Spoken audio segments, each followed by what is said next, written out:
Halo anak-anak hebat, bertemu lagi dengan Ibu Puji Rahayu. Assalamualaikum warahmatullahi wabarakatuh. Semangat pagi. Kali ini Ibu akan menjelaskan bab 5 bagian pertama, yaitu tentang struktur bumi dan dinamikanya bagian yang pertama.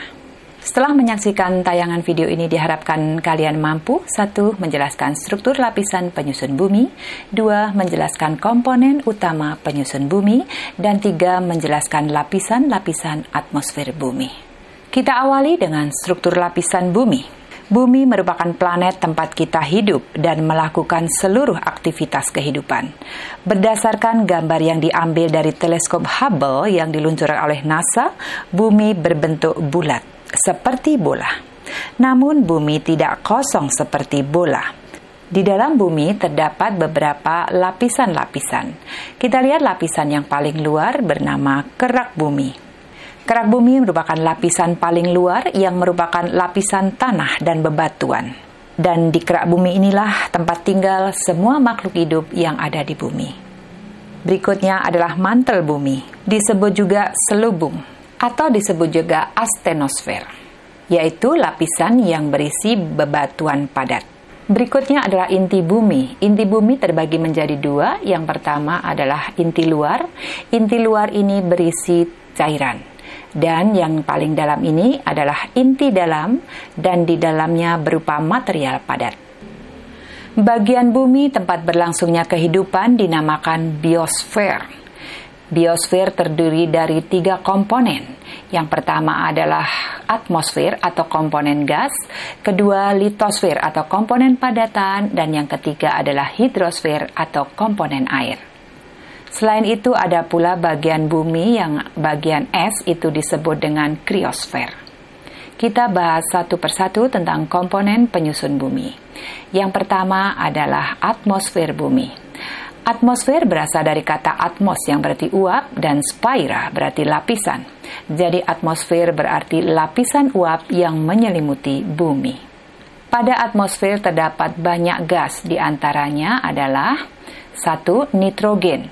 Nitrogen ini jumlahnya terbanyak, yaitu kurang lebih 78%. Kemudian ada oksigen terbanyak kedua, yaitu kurang lebih 21%. Ada juga gas argon 0,93%, ada juga gas karbon dioksida kurang lebih 0,03%. Dan selebihnya masih banyak gas-gas lagi yang jumlahnya sangat kecil, misalnya helium, ada juga hidrogen, ada neon, ada kripton, kemudian juga ada metana, dan juga ada ozon, begitu juga ada xenon. Dan masih ada yang lain seperti uap air. Atmosfer sebagai penyelimut bumi berfungsi sebagai 1.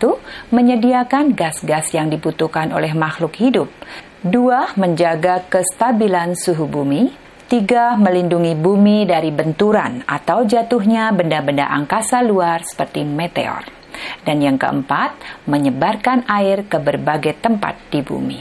Kita lihat sekarang lapisan yang ada pada atmosfer. Atmosfer terdiri dari beberapa lapisan. Yang pertama adalah troposfer, yang paling dekat dengan bumi. Lapisan kedua adalah stratosfer, lapisan ketiga mesosfer, berikutnya adalah termosfer, dan lapisan yang terakhir adalah eksosfer. Dan perlu kalian ketahui bahwa troposfer dan stratosfer merupakan lapisan atmosfer bawah, sedangkan mesosfer, termosfer, dan eksosfer merupakan lapisan atmosfer atas. Dan diperkirakan ketebalan atmosfer ini seluruhnya mencapai kurang lebih 650 km di atas permukaan laut. Kita bahas satu persatu tentang lapisan atmosfer. Yang pertama adalah troposfer. Troposfer merupakan lapisan yang paling dekat dengan bumi. Letak troposfer mulai dari permukaan bumi sampai ketinggian kurang lebih 10 km di atas permukaan laut. Sebagian besar bagian troposfer berbentuk uap air dan 75% terdiri atas gas-gas atmosfer. Di troposfer merupakan tempat terbentuknya awan, terjadinya hujan, salju, dan perubahan cuaca. Dan juga di troposfer inilah sangat berhubungan dengan kehidupan di bumi. Segala aktivitas kita dilakukan di lapisan atmosfer bagian troposfer. Yang kedua adalah lapisan stratosfer, lapisan di atas lapisan troposfer. Lapisan stratosfer memiliki ketinggian kurang lebih 10-50 km di atas permukaan laut.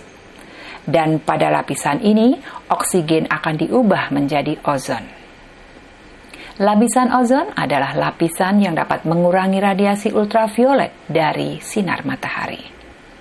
Lapisan stratosfer memiliki sedikit awan, namun tidak ada aktivitas cuaca, sehingga tidak mengganggu penerbangan. Nah, berarti pesawat terbang ini berada pada lapisan stratosfer. Berikutnya adalah lapisan mesosfer.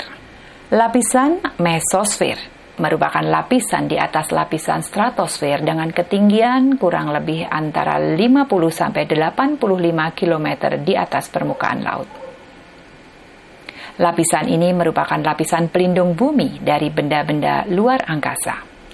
Pada lapisan ini, meteor atau benda-benda angkasa lainnya akan terbakar sebelum menabrak bumi. Terbakarnya benda di angkasa ini karena adanya gesekan antara gas-gas di lapisan mesosfer dengan benda-benda angkasa tersebut. Berikutnya adalah lapisan termosfer.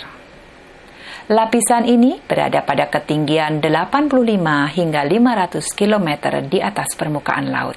Lapisan ini dinamakan termosfer karena suhunya sangat panas, yaitu pada lapisan ini mencapai 1982 derajat Celcius. Lapisan ini berfungsi sebagai pelindung bumi dari radiasi sinar ultraviolet. Termosfer merupakan tempat mengorbitnya pesawat ulang-alik dan teleskop Hubble untuk mengobservasi dan mempelajari tentang jagat raya serta objek-objek luar angkasa seperti lubang hitam atau black hole, galaksi, bintang, dan lain-lainnya. Dan juga lapisan ini bersifat memantulkan gelombang radio. Lapisan berikutnya adalah eksosfer.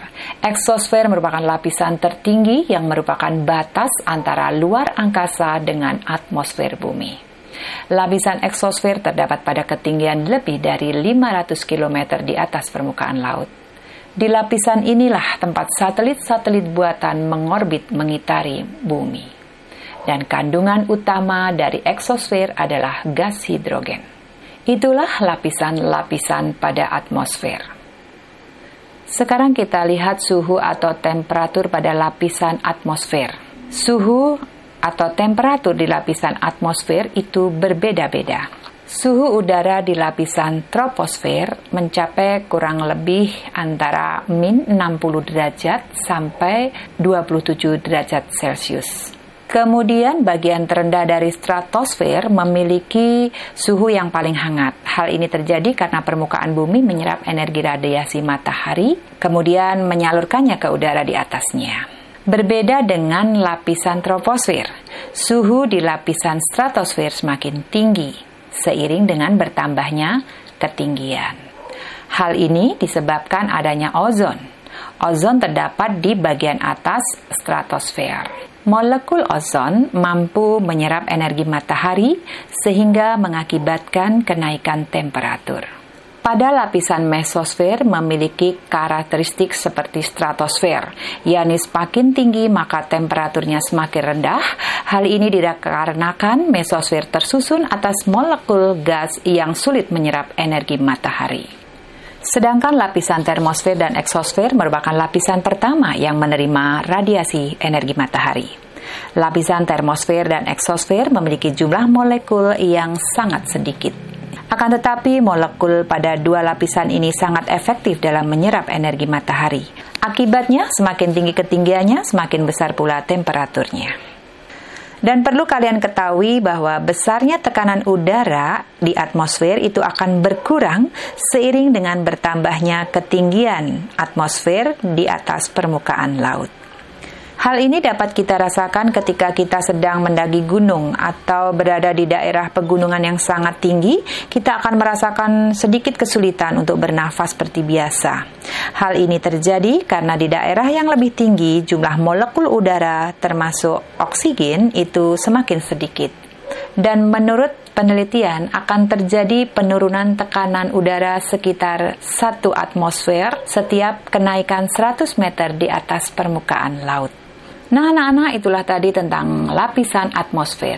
Lapisan litosfer dan hidrosfer akan kita bahas di tayangan video berikutnya. Akhir kata, terima kasih atas perhatian kalian. Wabillahi taufiq wal hidayah. Wassalamualaikum warahmatullahi wabarakatuh. Tetap semangat.